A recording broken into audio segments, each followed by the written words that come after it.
Hello, movie review number 1311 is Star Wars Episode 3 Revenge of the Sith.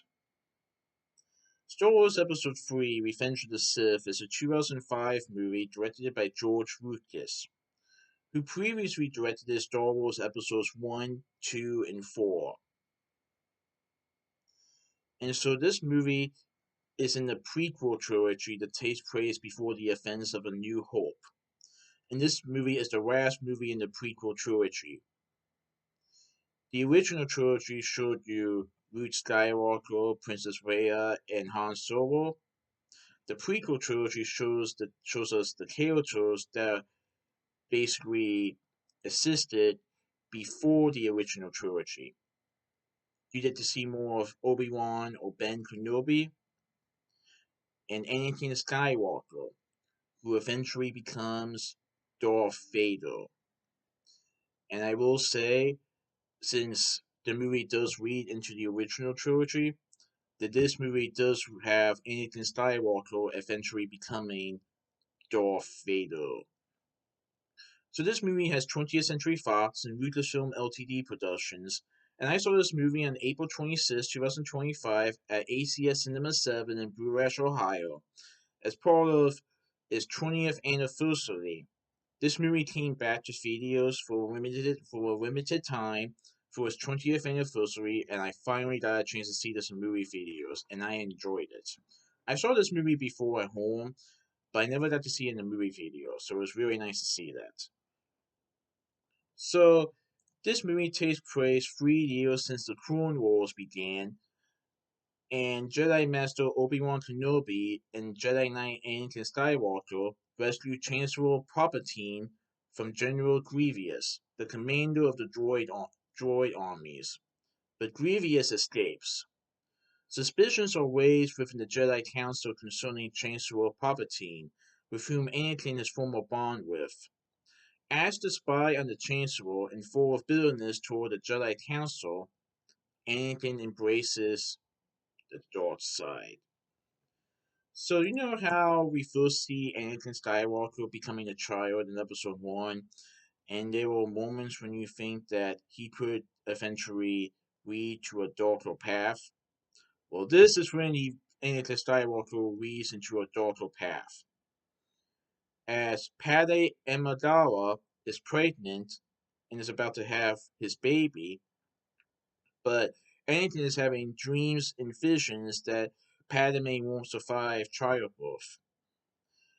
And as a result of these dreams, this makes him this basically is the beginning of his destiny to become Darth Vader. And Obi-Wan Kenobi once believed that Anakin Skywalker could be the future of the Jedi. Well, not anymore, as Obi-Wan Kenobi has to probably take down the person that he has trained to become something more. Oh, this was really good. I really enjoyed this. Now, unlike previous Star Wars films which were PG rated, this movie is PG-13 rated, as there were several dark scenes in this movie.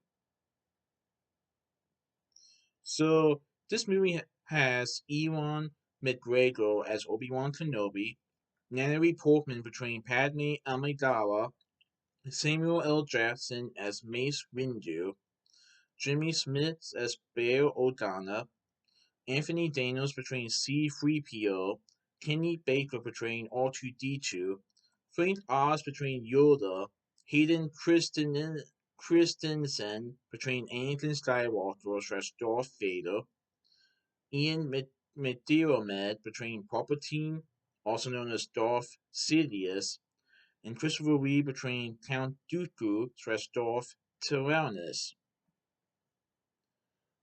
So when I saw the prequel trilogy before the original trilogy, because the prequel trilogy took place before the events of the original trilogy.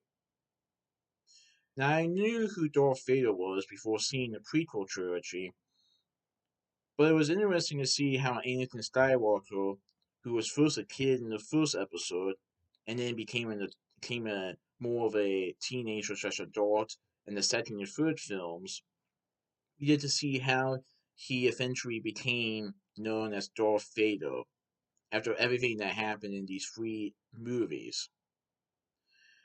And you guys know in the fourth episode when we see Obi-Wan Kenobi and Darth Vader reunite, but in a bad way. Well, those stories that Ben Kenobi told Luke about in episode 4, you get to see that in episode 3. And ultimately, Padme was born, or Padme gave two babies. One was Ruth Skywalker, and the other one was Princess Leia. So, even though we all know what happens because of episode 4, I won't reveal too much more in case you haven't seen the movie, but it's pretty good. It's definitely a little dark at times, but it does have the same action and fighting scenes as some of the other Star Wars movies. But Obi-Wan Kenobi versus Anakin Skywalker near the end of the movie, now that was different. But yeah, this was pretty good. I definitely recommend it. May the 4th be with you. So that's my movie review of Star Wars Episode 3, Revenge of the Sith, Precinct 3 from this movie review. Alright, goodbye.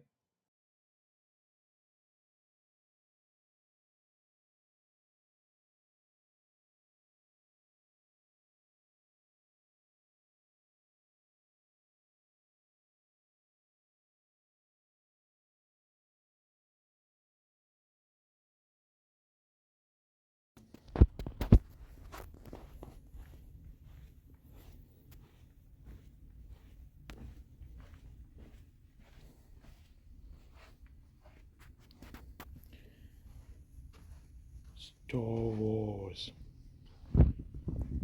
Episode 3, Revenge of the Sith.